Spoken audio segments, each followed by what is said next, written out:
Good morning, Giants. Welcome to Wake Up with Giants TV. Have you ever wondered how your perceptions create your reality? Well, guess what? You're gonna learn today. It's time to wake up the Giants. Woo! Wake up!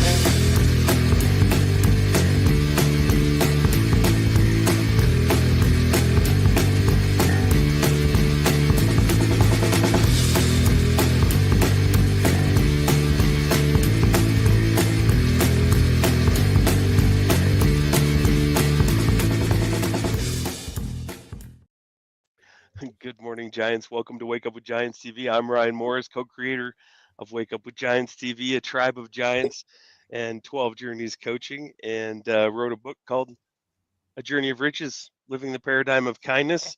It's available on Amazon, international bestseller there. And then Mr. Nicholas T. Smith wrote The Giants and the Smalls. That is also available on Amazon. The Tortoise's Hair, and a bunch of other great books. Nick's got volumes and volumes of books that he hasn't released yet, and so they're coming more and more. It seems like daily Nick writes another book or another amazing thing that Where I just ramble, we'll take it. It's freaking awesome. Who's the guy that wrote Tom Sawyer? That guy. I don't remember. Oh my gosh. Nicholas Twain. Nicholas Twain. Mark Twain, yeah. Yes. And he is the reason why we have this show. He is the reason why we started the Giants, because of his courage to follow the inner voice, and to down when he got a download from the universe, he listened, and now thousands and thousands and thousands of people have been benefited from him listening to his inner voice. So, thank you, Mr. Nick, for doing that. We appreciate that.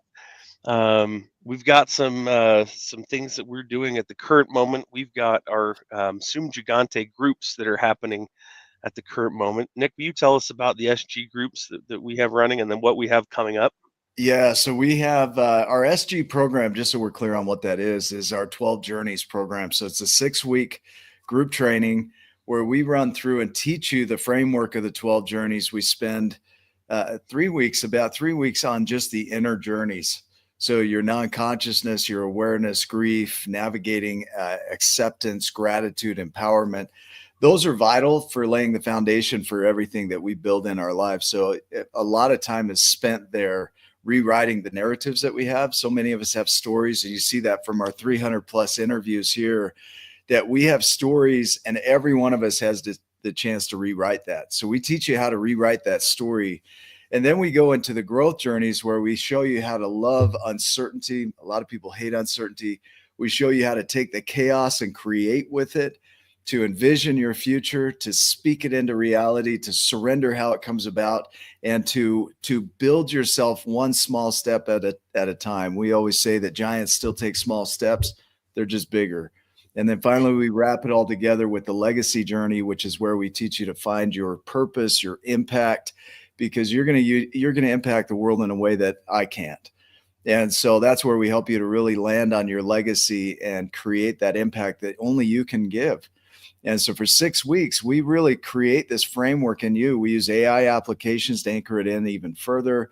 My new application, Own Your Shit, is amazing.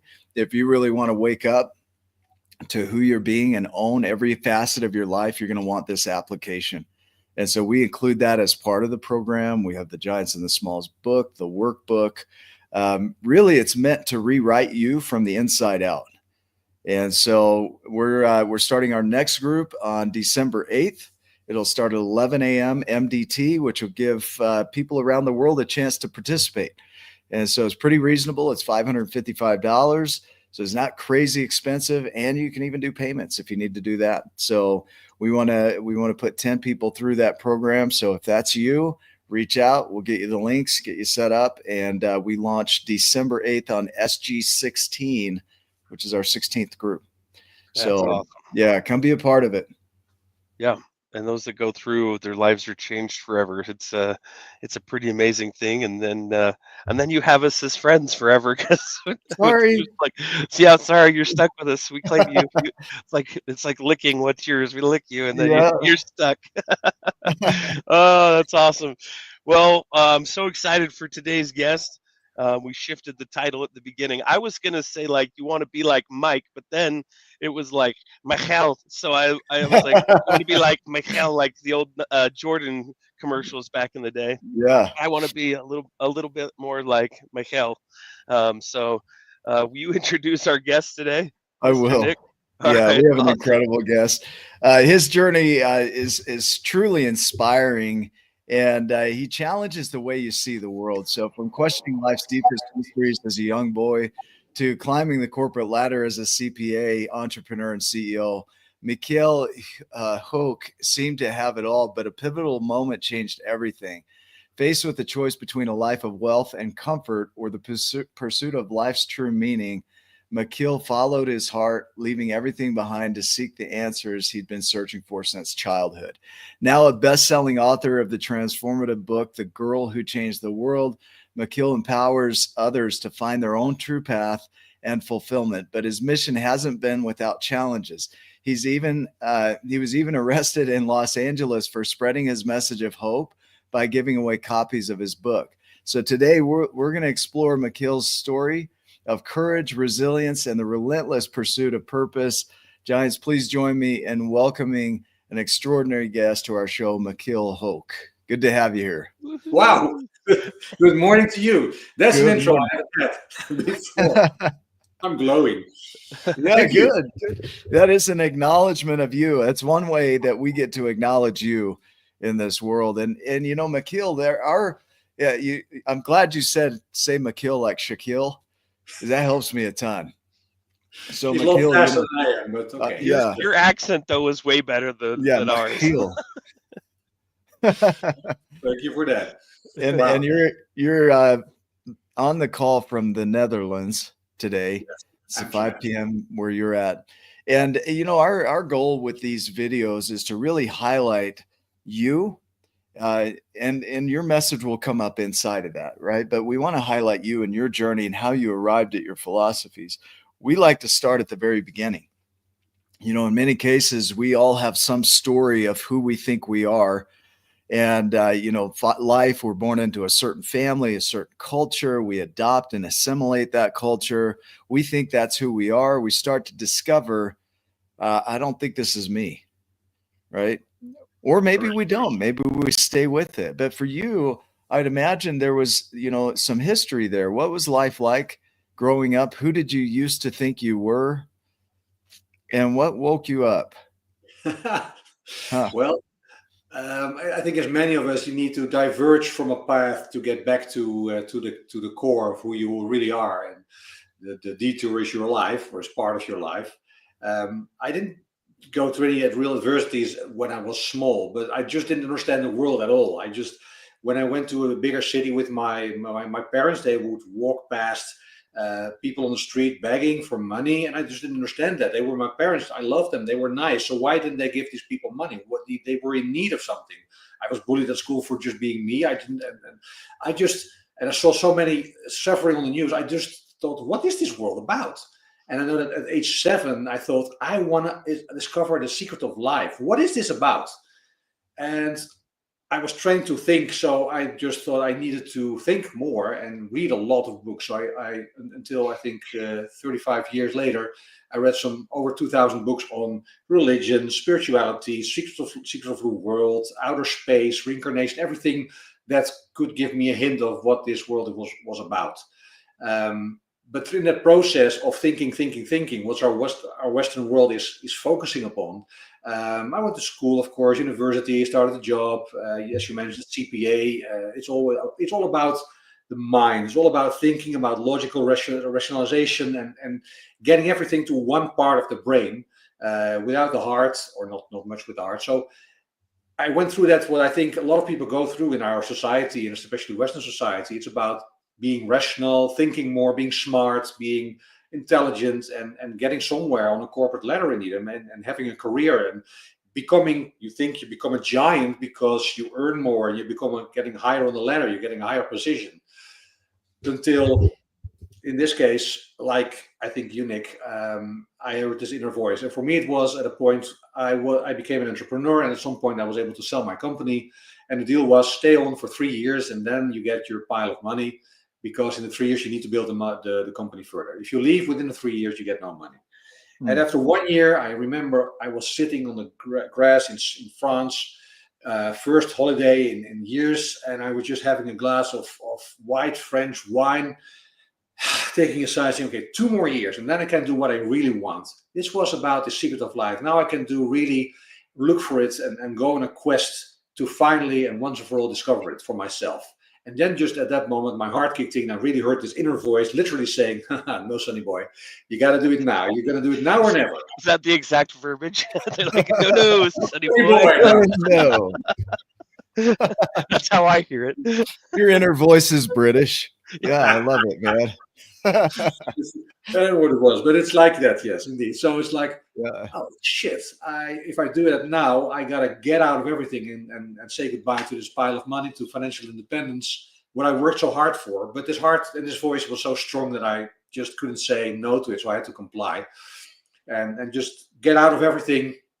Everyone in my surroundings would call me crazy, but I thought, hey, I apparently I'm on a mission and I need to go for it. So I embarked upon this quest for secret of life. And I remember at that point also saying, okay, if I find it, I gotta write a book about it, because I've got to explain to myself and everyone else in this world how this worked for me. I want this to be the book that I wanted to be there when I was small. I want to be to be able to read this book when I was a kid or a teenager or a young adult. And well, I started upon this quest by being a manager, by being a corporate person with a mindset of doing action and results. So I dug a canal in my head from A to B. I started 1st January of the new year, and end of the year I had to write. I had to finish this book, and this is how I would do it. I planned it meticulously, and there would be no thing coming in between me and that result, I thought. And then after 2 or 3 months, I hadn't written a single word on paper that was usable, and I didn't know where to go. And this canal in my head was already a river meandering everywhere except to be. And I thought, what to do now? And once more, this inner voice came to me and said, well, surrender, let go, and let life take you where it needs to take you. And that's what I did, and that changed for me everything. So Yeah. Was it easy though at that point, like to surrender to that? Like, I mean, you gloss over it so quickly, right? Like, just let go. It'll be fine. I mean, there's got to be some inner conflict, right? That occurred. What went on really deep inside of you? Yeah, Fear, et cetera. a lot of that, of course. I'll get back to the second, but fast forward. When I stepped into my second relationship, we wanted to have a child, and we had 8 miscarriages. And everyone in our surroundings was telling my wife, "Just let go. You don't want to be pregnant. You won't want to give birth to a soul, but just let go." And she was so frustrated, so annoyed, so angry, saying, "If anyone else, if one more person will say let go, I'm going to shoot him or her." She was so frustrated by it, because if somebody tells you to let go, that's indeed unimaginable. And for me, it wasn't that hard at that point to let go, because I was already frustrated by the lack of any results. So I thought, let's try this. I really thought, let's just then, okay, everything, just let it fall out of my hands and let's see what happens. And let's do things I didn't do before. That's what my motto became. So I started doing nothing, stepping into a situation where I've never been, going to Burning Man, doing things I've never done in my life before, and doing things that I would never maybe look for before. Yeah, I think of the other good phrase that you can give people is calm down. That's a good Yes. one too. You don't down. tell a woman to calm down. Yeah. Let go and calm down. It'll fix everything. Yeah, it's these awakenings that we have really start to shift who we think we are. So we create this identity in this world, and I think was it our last conversation, Ryan, where we were talking about how your world kind of insulates your behaviors. So you start acting in a certain way, and then your world starts to create. You think about neurons, and they have myelin sheath, and the myelin sheath is what allows it to fire faster and faster. Well, in your world, you have all these comforts, and you have these routines and patterns that, in a way, become that myelin sheath, and so they automate your life and make it easy. And then when you switch out of that, sometimes those all break apart, and they come apart, and you've got to rewrite yourself. And so you start living a new pattern, and as you live that new pattern, new things come in to insulate that, so that it's more efficient. But that in between is really messy. Yeah. When you're transitioning, like we talk about, the perceptions start to shift. It's a rewriting of the story, so it takes a while for your outer world to catch up with that. Can you speak to that a little bit? Oh yeah. Yeah. It's like you use the word shattering or shatter, and that's what needs to Yep. happen. You need to shatter your old, not worldview, but the foundation that your worldview is based upon. And that's easy to say, but once you're in it, you know what happens, because everything I say, I think I read about you, Nick, is about the same. Your inner voice getting speak to you, and at some point you are drawn to something, but you don't know what it is. And Right. I was drawn into shamanism, a kind of natural, not religion, but a way to deal with energy. But in that worldview or concept is the concept that once you're in the void, once you are at the point of zero gravity, once you're in the point where you don't know it anymore, you don't know how you came here, why you came here, and especially you don't know where you want to go. That's the point of ultimate magic, because that's when you make choices without knowing where they will bring you. And before that, we are taught in our world to make choices based upon the concept of action reaction. Of course, we know where we go because we do something. And once everything is gone and your whole worldview is shattered, but also your any trust in what happens next is shattered, that's where the real magic is. And that's when you're there, you don't recognize it, you don't know it, you don't want to know it. It's only when looking backward that you know, oh, that was it.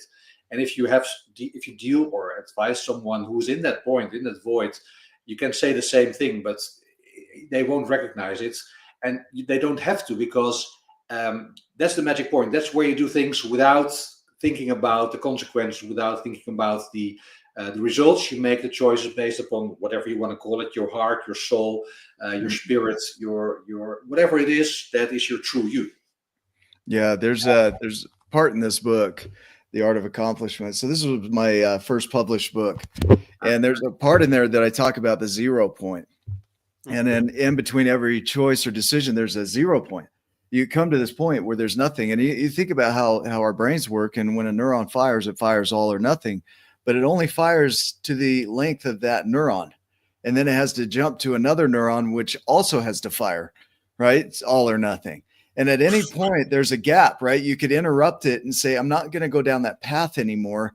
But we've been so ingrained with this idea that we need to automate everything, or that we need to stick with the automations that we have, that we don't stop at that 0 point to say, I could go in another direction here. And, I had a dream, a while back about, you imagine a captain of a ship, and out in front of him is nothingness.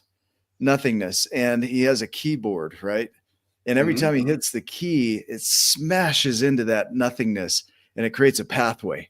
And he gets to chase that pathway. And then he hits another key, and it opens another pathway and another pathway and another pathway. And that's kind of the fun of it, because you look at, when we're creating our future, we don't know what's going to happen next. So since we don't know what is going to happen next, we get to create what's going to happen next, right? And so that becomes our story, our perceptions, which, I'd love to have you chase this thought. What comes up as you hear that for you? I could see your head going, like, tell me what's coming up as you hear this.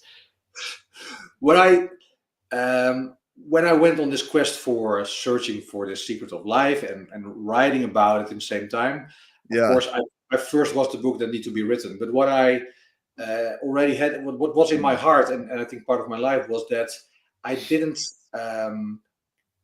fully grasp the quantum physics and the fact that Quantum physics says, hey, reality comes out of you, and reality is not projected on you. It's something you project into the world. And at some point, I experienced that, how it works in a kind of strange way, but I wanted to be able to explain it then. And I had to encounter two things. I wanted to be able to explain quantum physics in a nutshell. And secondly, I want to explain that apparently your point of view, where you are, the point of perception, where everything you think comes to you, but in the end, it becomes everything you radiate. We have this secret and a law of attraction. And I would like to call it the law of radiation, because we all radiate our energy and all much better. Yeah, like the pathway that you just described. I think that was a very powerful image indeed. That's how we like bats use our radar, but we transmit it into the world and it comes back to us like a mirror. And for me, shortcut, that was my secret, saying, okay, the world is my mirror. Apparently I'm not able to influence the couch I'm sitting on, because I think that's of a different level. But everything else, how I deal with it, what I do with it, and how I react to it is my reality. And I want to understand this perception, so at least my five senses, how they interact with that. And that's what I started my book with, by explaining. It's a story about a girl, 13-year-old girl, and she's being taught by her grandfather how she can discover the secret of life herself. And in that way, first starting with quantum physics, so it sounds like the hard stuff, but it becomes very easy. Understanding or getting a grasp of the concept that everything we do radiates, it becomes this law of radiation, then everything changed. For me, it changed, but the feedback I got from so many readers as well was that trying to changing the concept of inside out, it's like let's from outside in, but it becomes inside out, is a total game changer. And that's easy, of course. It's just one way, and many people have written about that. This was just other way of writing about it. But for me, it was discovering that. So that's perception. My perception is my reality, and I call it partiality for my truth. What is true or not? It's my partiality. That's what it is. Yeah, I see, another vision to type. If we're just going to anchor this in, because perception creates that. Rich Litvin said that, vision is what's coming from you, not where you're going. And I love that quote. But also, I think of another analogy or vision that I had was, of a boat on a lake, in a glass lake. There's nothing on it, but you see the boat, and you see the boat, and you see the wake behind it. And the front of it, there's nothing there. So the boat can go in any direction it wants. But for many of us, we look at our wake to see what we've left behind, to see where we think we can go in the future. The truth is, out here, it's unwritten. You get to create it. Everything we need is already here to create it. And so the beauty is that we're the ones that get to transmit that into the world. So all the raw materials are there in their rawest form, and it's up to us, like your couch, to transform it into a couch, to turn it into a computer system, to turn it into a dream or a book or anything else. None of these existed until the human put energy into it to transform what was into what is, right? And so it's an expression from, not, oh, I found this book on the road and I'm claiming it as mine, right? It came from me, just like yours came from you. Can you speak more to that? Yes, indeed. In this point, you're talking about this wake, it's looking backwards, and I think that's a nice way of connecting the past, the present, and the future. Of course, in quantum physics, everything is related, and that's the same point. And spiritual way of looking at life or the world, saying everything happens at the same moment, and we just create our own timeline with it. But in our lives, of course, it doesn't seem that way. It seems that everything happens, and at some point you're there. You got there through actions and responses and events. And how do you move forward? How do you change, or how do you consolidate the way you go? And what I was taught by my grandfather, he was a kind of spiritual painter. And one day he had painted a painting of a big ball on a small beam, and you would look at it from behind, and the ball was rolling around, to the end of the beam and disappearing in the wall. But it looked like the ball could fall off this beam any moment. And I asked my grandfather, "What is it?" He said, "This is life." What do you mean life? What is this? A ball and a beam? What is it? How do you I didn't even conceive the concept of life when I was 9, I think, at that point, Mm. in that way. But he explained, if you are alive, if you are experiencing things in your life, you sometimes feel like you're a big ball maybe on this small beam. You can't fall off. Everything is uncertain. You don't know where you're going, and you can be worried at times that things might not go well, that you are at risk, that you might take the wrong decisions. But at some point in everybody's life comes a moment when you have to look back, and at some point you see that the whole way back, your life from when it started until now is a straight line. That's this beam, and everything in your life has gotten you to this point. And if you understand and want to comply with the fact that this straight line is in your life for every moment until now, then it's easy to flip forward and say, okay, this straight line will continue. I don't know how I will get there, and I don't know what the straight line is now, but everything makes sense. It all makes sense. It had made sense in the past, and it will make sense in the future. And for me, that was a kind of eye-opener, saying, okay, and I was a young boy, but later in my life, I experienced exactly that moment that he described, and I think a lot of people do in their lives. But it's always easier to determine that for yourself than to tell that someone else that has been in a very unfortunate position. People, of course, have experienced the most dreadful and painful things in their life, and then to say it all makes sense would sound like, hey, this I cannot determine that for you. But the concept of that and trying to get people to align that and say, okay, whatever happened in the past not determines my future, but gives me comfort that everything is a straight line. It all makes sense. It all will work out no matter what I do. That is, I think, what for me was very eye-opening.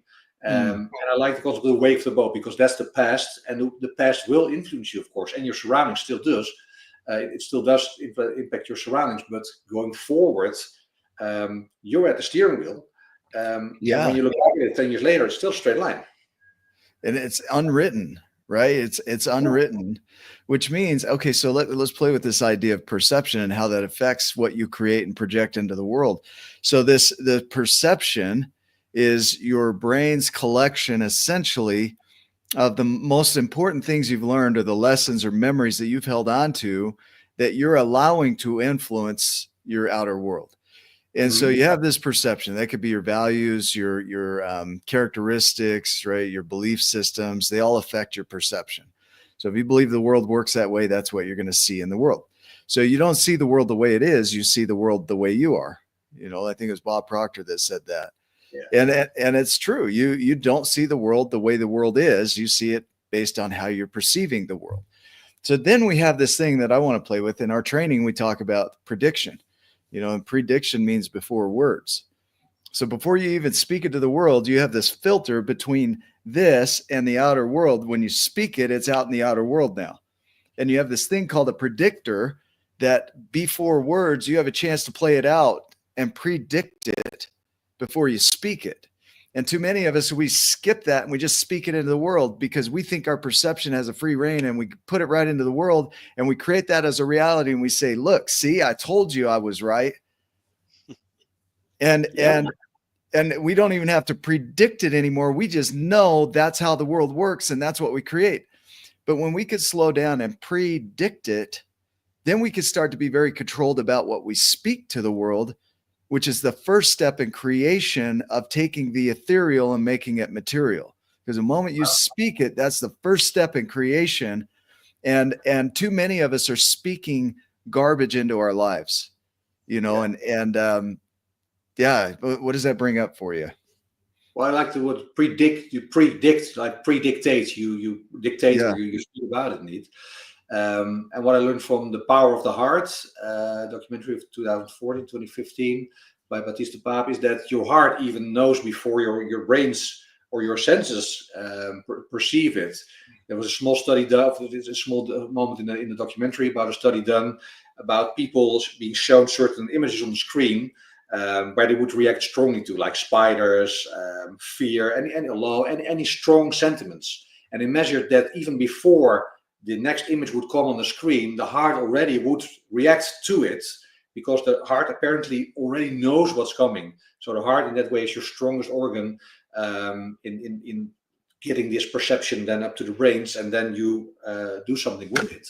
I thought that was a very nice one, because even then your senses are out of range, because your heart is apparently your five senses combined. But that aside, I think indeed what you say is so true. And when you speak about creating your reality and speaking about, because words become material, could be ethereal becoming material. You're right about that. That's constant. You're the creator of all times. You're creating all the time. All the time, yeah. Yes, and in that way, the power of gratitude, also one of your concepts according to 12 journeys, is so immensely healing and powerful, because being grateful for everything radically. I like the Burning Man concept of radical, because radical gratitude, becoming grateful for everything, becoming radical grateful, changes a lot in your life as well, because you're becoming grateful for all the adversities. You're becoming grateful for everything that people do to you, all the bad luck that comes to you. And if you really are like intrinsically grateful for it, your life changes. Yeah. When you were going through the moments of listening to your inner voice, right? The first, the first one, gotta walk away from the pile of money, you know. Second one, hey, okay, it's time to write this book, and to get this out there. Were you good at it? Was it easy? Did it just magically come through and boom, everything's just kumbaya and No, never ever. magical? And you talked about magic, right? The magic point too, which I'd love for you to dive into. Was it easy?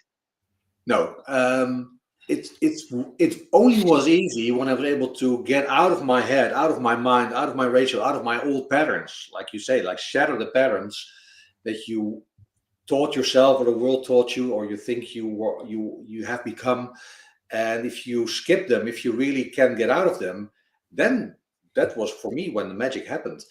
Um, when I reached the age of 7, my grandfather, he was the spiritual painter. I asked him to make a painting for me for my 7th birthday, and he really made a very wonderful, nice painting with my name in it and some other things. And he explained to me there were 7 secrets about me in this painting. And of course, being 7, I want to know them. And he said, I cannot tell you those secrets. You got to find them out yourself in your life. Otherwise, they're worthless. And of course, I forgot about it only when I changed my life. And at some point, I ended up on the attic with my parents again, where I left when I was a teenager. So I thought, what did I do? And how did I get back here being 40? I was a big entrepreneur, CEO, and now I'm nothing. Like, I felt from giant to small at that point. I rediscovered this painting. And when I wrote my book, I noticed that I could only write better when I was just out of my head, out of my mind, out of my comfort zone. So I went just to the woods, either in a tent or in a small cabin, and I would empty my mind, and then things started flowing. Like I think, Nick, your download from the universe. I experienced the same way. And at that point, one evening, I started just drawing pictures, like the tree of life, and some other metaphysical pictures. And at some point, I recognized that I was redrawing my grandfather's painting. And then I thought, hey, I now may be able to discover these 7 secrets. And at that point, my grandfather just tuned in to me and said, hey, you might just discover them now. And I said, okay, can you tell me them? And he said, no, you got to discover them. So I went into, like Neil Donald Walsh in his book, in a Q&A with my grandfather, who had deceased, of course, a long time ago. And I was able to discover 6 out of the 7 secrets in that moment. And for me, that was like magic. And then my whole family, all the ancestors tuned in, and we had a whole wonderful conversation. And I wrote what I think is the most powerful chapter in my book, but I didn't even think about writing it. So for me, the magic was getting out of my head, getting out of my mind, getting out of my ratio, getting out of my thinking, just in the void again. Yeah. Well, now the magic, like you talk about the magic, because it's really the unexplained. It's really the stuff that you can't really connect the dots to. It's like Nick talked about, like looking backwards, you can connect those dots. You're like, oh, I see, dot, dot, dot, dot, dot. Moving forward, there's stuff you can't explain how and why it comes through and comes in and how it happens, but it doesn't happen until there's that movement and that decision, based off of choices, and then the action, the commitment, and the trust. There's faith. There's all kinds of things that are inside of that for Yeah. everybody, and it could look different for everybody. But it's the unexplained. It's the woo woo. There is so much excitement, but then the mind wants to go back into explaining it and understanding it and trying to control it again. But the It's more you always let this go, wave. Yeah. yeah, for sure. Oh my gosh, that's there's so much from what you're talking. I've already written like a ton of notes that are coming Wow. into me about. It's giving me uh more knowing of my inner power, my the creation of ability of Ryan the lion, and the radiation that can come from that, just in this short little bit, man. I'm pumped. This Oh, is so wow. freaking awesome. I freaking love it. Yeah, so Wow. so from here, embracing that magic, that power that we have to transform. Humans Mm. have a power to transform. There's a quote. I want to pull it up. It's just such a great quote. I don't want to butcher it. Uh, Give me just a second here, because I think it will apply. Um, it helps if I put it in the right search bar, though. You know, Nobody can see that, but here we go. Um, let's see. Good long pause. It'll be worth it, everybody. I promise. Um, Drum it's a roll. quote. It's a quote from a religious leader. It said, God left the world unfinished for man to work his skill upon. He left the electricity in the cloud, the oil in the earth. He left the rivers unbridged and the forests unfelled and the cities unbuilt. God gives to man the challenge of raw materials, not the ease of finished things. And I look at our universe, that's Thomas Monson that wrote that. And you look at our universe, and it is raw material. The law of thermodynamics says that energy is not created or destroyed, can't be. It's only transformed. And so as humans, our power, our magic is our ability. Even the word, Ryan, as you talk about magic, abracadabra means as you speak it, so shall it be, right? So when we look at the magic of our words and our creations, our power is our unique gift to take the raw materials and turn those into things only we can create. Because there was a quote that says, you can't do everything. That would be untrue. But what you can do is exploit everything that is within your set of gifts, right? And so I have an ability to write. So what I do is I transform ideas onto paper and somebody else created the paper. I didn't have to do that. Somebody else was the one that transformed trees into paper. I didn't have to do that. All I had to do was transform ideas to words and put those on paper. I didn't have to invent the printing press. Somebody else did that, right? So that's the beauty, is somebody else had that unique gift and they created that. And I get to use their gift now to create my gifts. And it's just such an amazing thing that the raw materials are there, and it's up to us to imagine whatever we can and have that radiate. Like you say, I love the word radiate from us, because that's how it really works. Mhm. And it's all made up. Will you Yeah. speak to that a little bit? Oh, yeah, yeah. What I like about what you said is that everyone has these gifts, of course. And Uh-huh.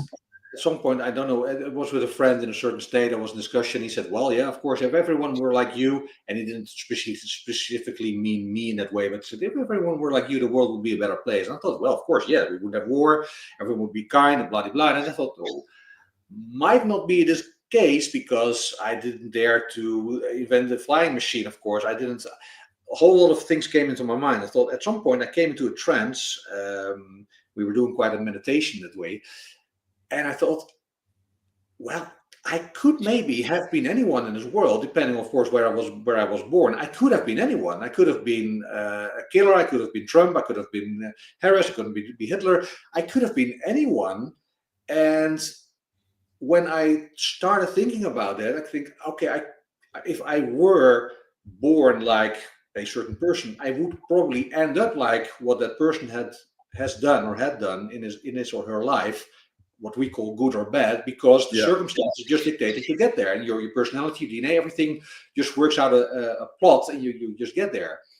So at that point, I felt a enormous connection to everyone in the world, saying, okay, I could have been anyone, and anyone could have been me. And I found then the true meaning of the word namaste, saying the divine in me recognizes the divine in you. So that's the connection between us. We all stem from the same source, whether we call it a divinity, a deity, a star seed, Big Bang, or whatever it is. We all have the same source, and that's why we're all connected, and we're all unique, but we're all the same as well.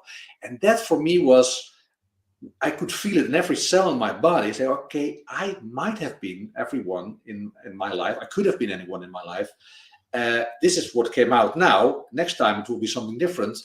But it left me to stop judging people that I thought were doing wrong or doing bad things or were evil. Understanding that I could have become the same way.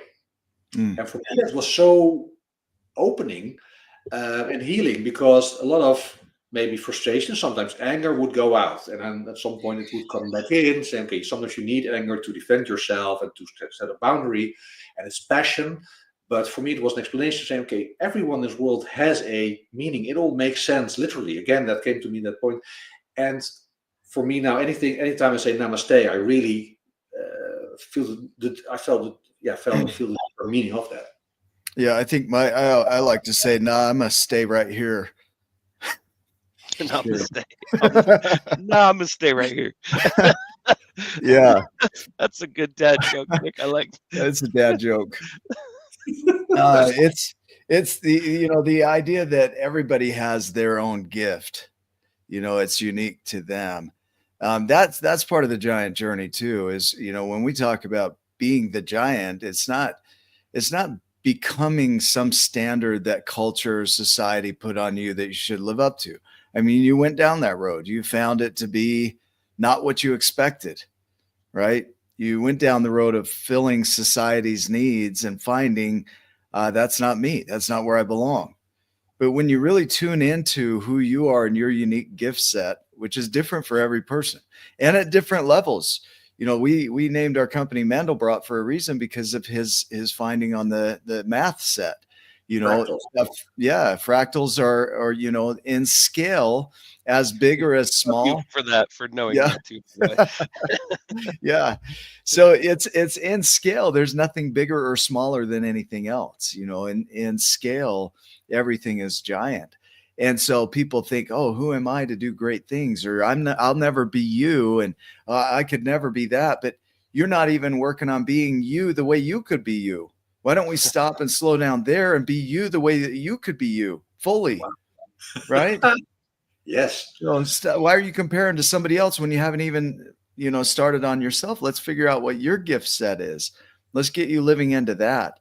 And it doesn't have to look like anybody else's.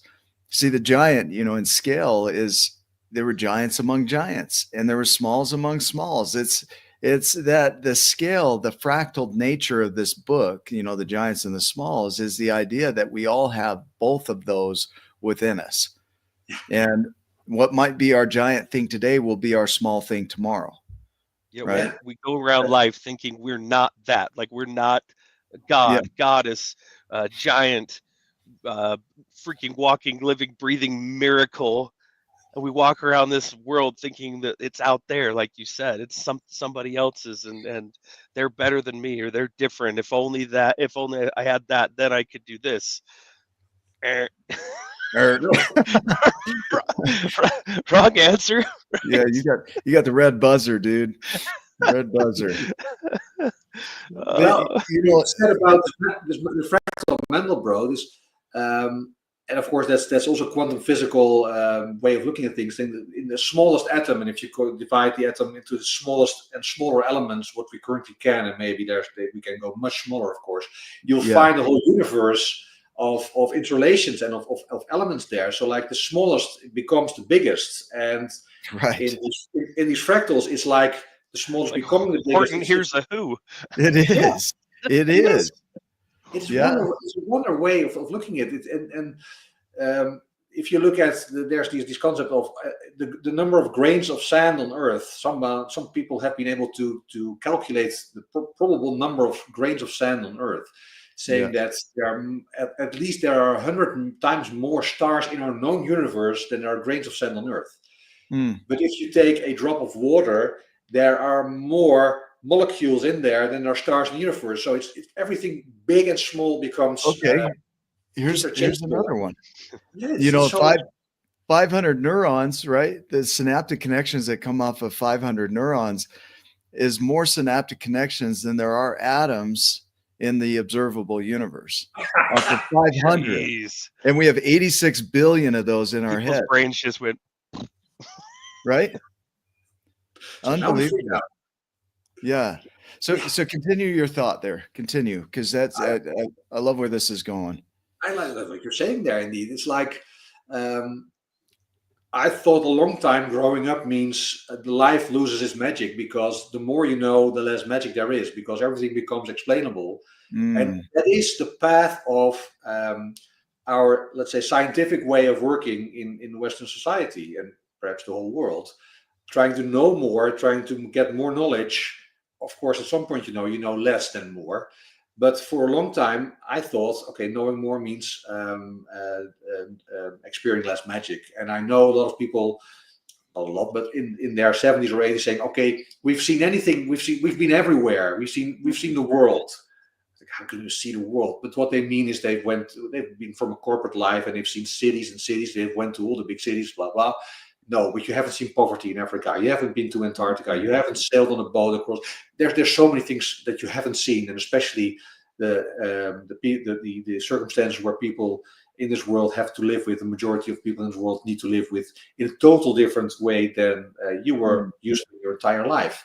And at that, my turning point was also that I understood and experienced that the magic just begun. And when I found my secret of life, I thought that was for a fraction. When I moved towards it, I thought, okay, that will end it. But then when I found it and unwrapped it, it just opened the whole box of Pandora or plethora of the new one universe, saying it's infinite. It's only just Yeah. begun. I laugh Level at up, that just for because your of ride. that very thing, right? It's just like, oh my, you open up that box, you're like, oh, ooh, ooh, Don't that open doesn't. that box. Yeah, yeah. You No, like but that's turning the page. All right, I finally know it. Boom, right? Boom. And that's a beautiful thing because we're never done growing. We're never done knowing. Yeah, Einstein said that imagination is more important than knowledge. And what a powerful quote from one of the greatest minds, is imagination. We know a lot. There's a lot to know.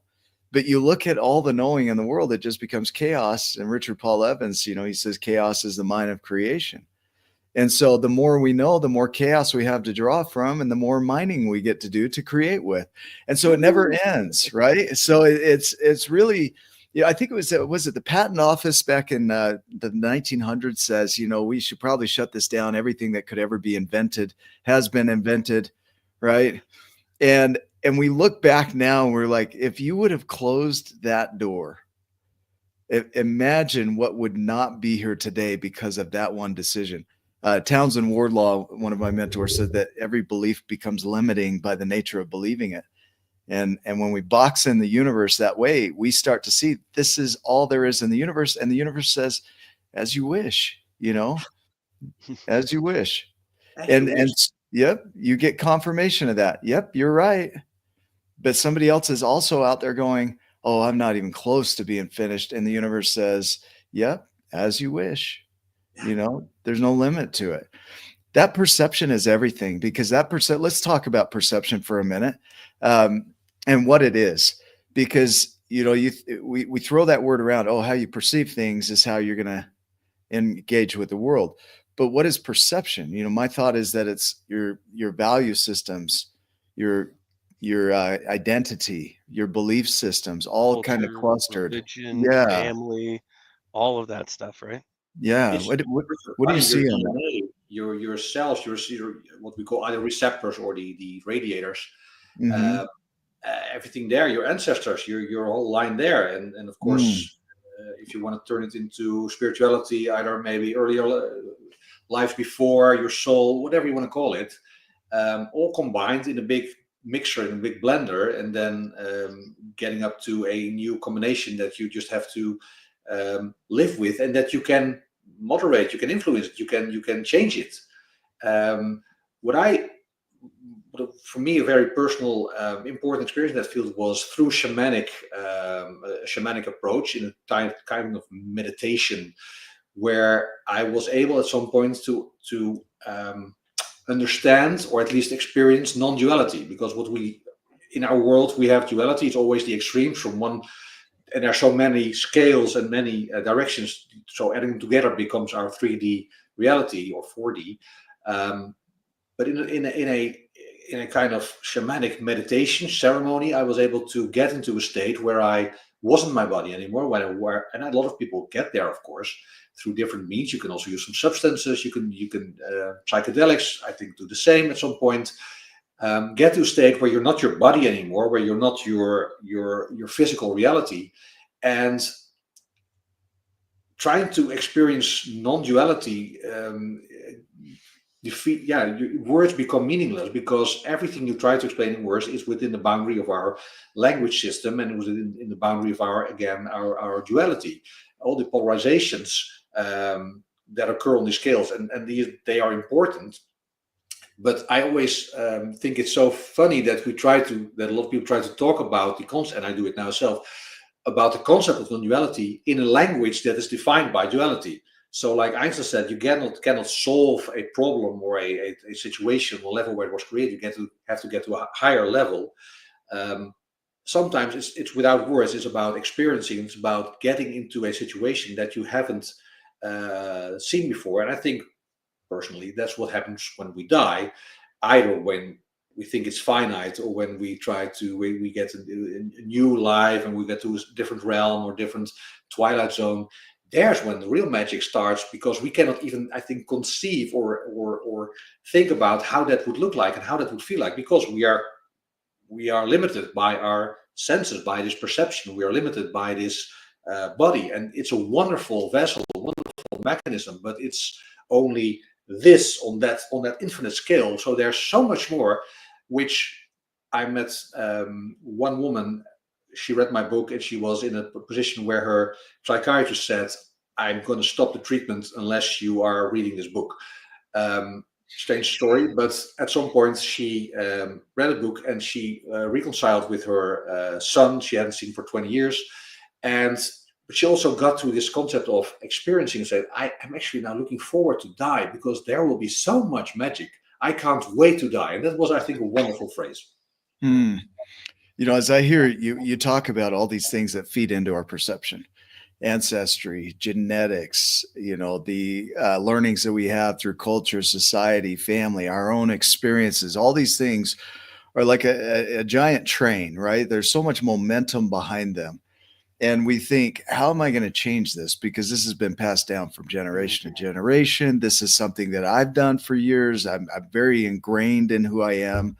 I think of the quote, who is it that said, give me a lever long enough and a fulcrum to place it on, and I can move the world. Yeah. Right. And the fulcrum being the key point here. We have the lever, which is the motion, but the fulcrum, that beam, that point that you hook that lever into to wedge against, that fulcrum, to me, is that perception. That when you have a shift in perception, now that becomes the fulcrum for moving that train that you've been on for so long.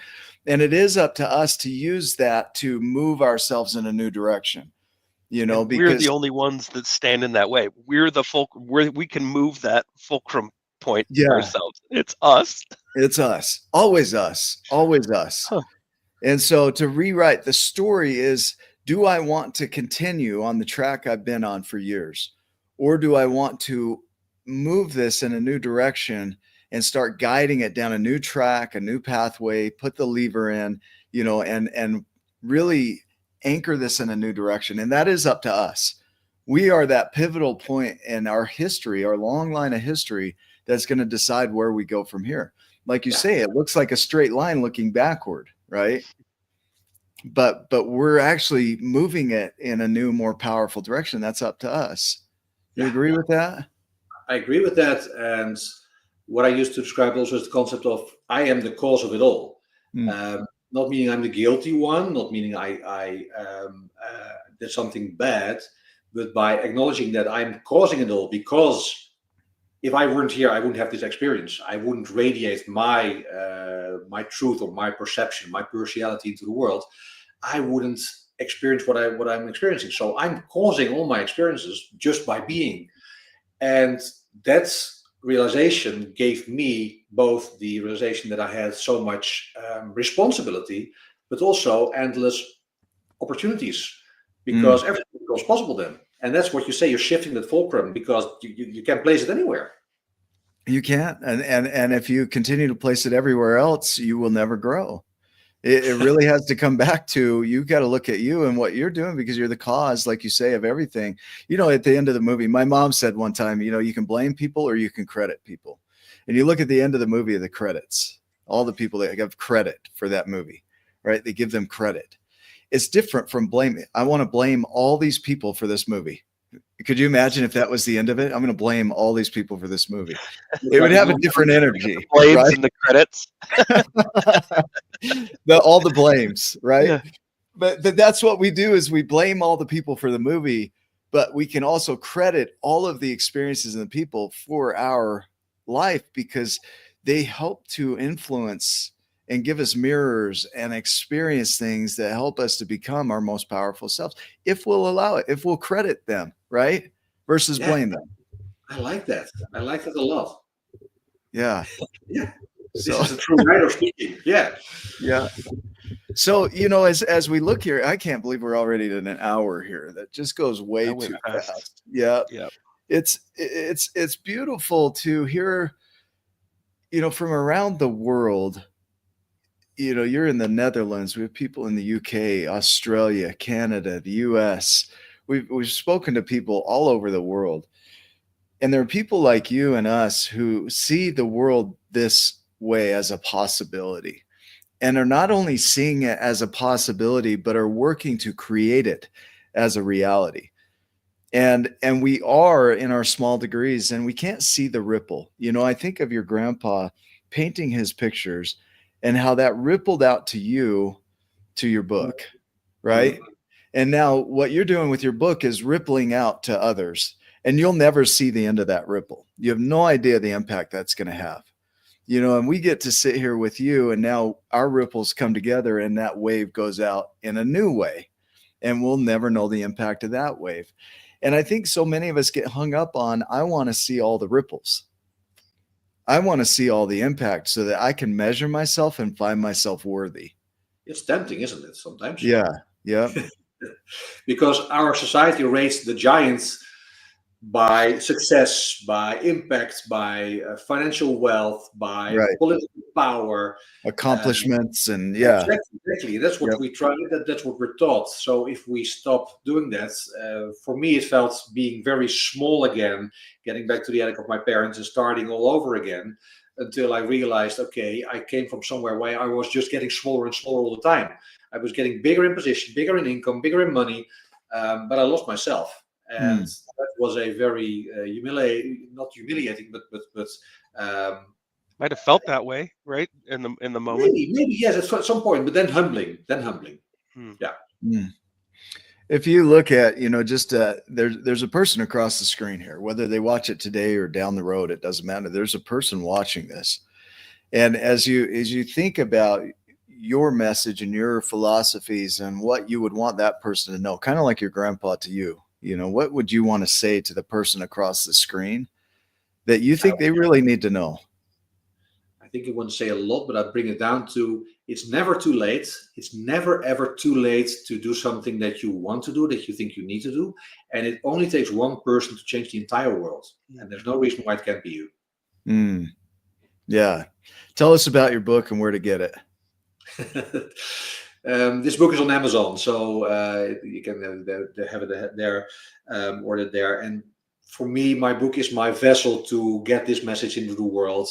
I would like to be this girl, of course, who changes the world. But I understood that when I change my world, that's enough. And when I touch one soul, I've touched all the souls, the smallest and the biggest combined. But of course, my old rational brain wants to see this wake, as you say, wants to make an impact, because I think we're on this pivotal point in the world where whatever happens now will decide the future of humanity, at least for the next thousands of years. So we need, or we might need, or I want to be able to make a contribution that's to say that we are able to safeguard humanity for the next thousands of years, because humanity is such a wonderful species in the universe.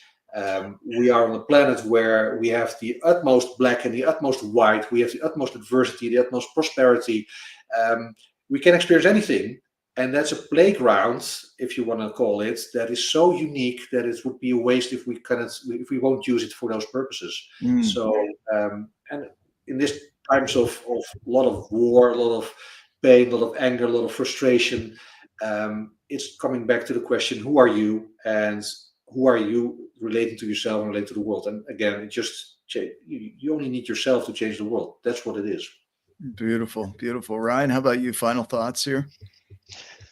I started out the show saying, like I was going to say something like I want to be like Mike, but because that's how I read your name at the beginning, it's Michael, right? Like, and Michael Jordan has I've got pictures all over my basement of Michael Jordan as being one of the greats in the world, because his accomplishments and who he was.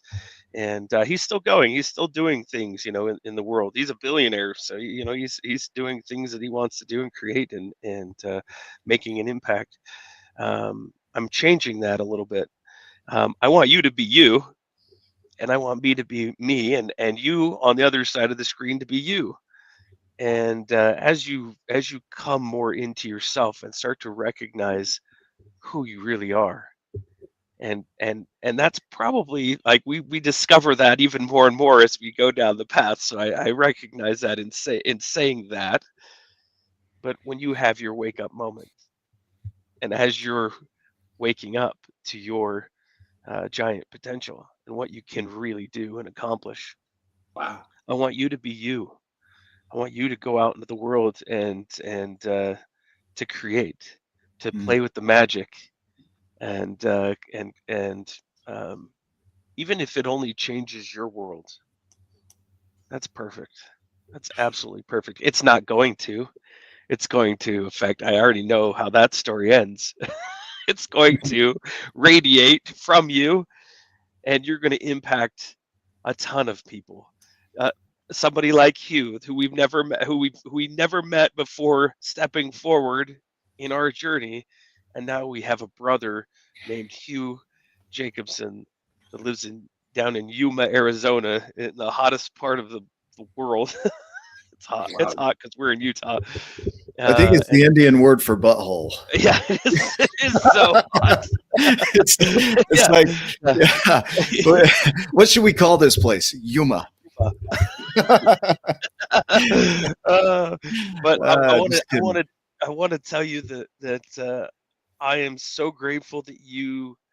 I don't know exactly what made you slow down in the moment, what came up, why it came up exactly, all of the feelings that you had when you had that moment of pause, when you recognized that you were the fulcrum. Wow. But I'm so grateful that you did. That to me is why we do what we do. That moment for me, my moment, Nick's moment, or moments, um, those are the real impact. Wow, And Ryan. thank you for being the fulcrum and changing that and shifting it and growing and being who you are in the world. We appreciate you. We appreciate your time, and that impact is continuing. And don't ever stop, brother. You're doing it. So thank you. Thank you. Wow. Love you. Love you. This is so. Thank you for sharing that. It's beautiful. for those that are watching, go to this website right here, MachielHoek.com. You'll see the book there. You'll see information about Machiel. Definitely connect. Machiel, we invite your audience too to come and join the Tribe of Giants. We have a global community. We want to grow even further, and it's a space where stuff like this can grow. And Joni, it's good to see Joni on here again. It's been a minute. Good to see you. So many amazing people have come through this community. Friendships have been formed. A lot of journeys have been experienced. Holy cow, people have been through some stuff. And, we've got a community that has held together through some pretty challenging times in this world. And, all with a consistent view of growing into their potential. And you've just added to that, just to be clear here, your message aligns with our message. Our impact is to impact at least one person with our message, because if we can impact one, who knows who they'll impact. We used to have these grandiose goals, and it's like, we'd always measure against those goals and find ourselves wanting, and that becomes judgment. So we removed that and we started looking at how can we impact one person today. And I feel like we did that today. So I feel like we did a good job. I'm going to measure myself as successful today. I like it. Candace, good to see you. And so Candace, thank you for making this a possibility through your connections. Candace was the one that initiated that so that we could have this conversation. Thank you so much for being you the way you are all the way over in the Netherlands. Thank you for reading my book. And being a giant in the world. We're grateful for you. So for those that are watching, remember, you're exactly where you're supposed to be. You're right on time. The X is you. You're the X on the target. You're the X on the map. It's where you're starting. It's where you're going. It's the uncertainty. It's the unknown. It's everything. And that's you. You are that. And so I hope we can inspire you to step into that.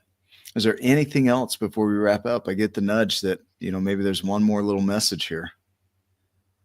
I think it's all said, and when Ryan, when you showed your emotion, that's what is invaluable. I don't know the word for that. That's so precious and so beautiful. Thank you for that, and I love you both, Nick and Ryan, for doing what you do. Thank you so much for what you do. Changing the world together is a wonderful way of making our world such a already nice but so much nicer place. So wow. Thank you. You're welcome. Thank you. You guys make it a giant day. Thanks for being a part of this. Go share this video with somebody else. Get over there and hit the subscribe button on our YouTube channel right now. You can know when we go live every single dang time.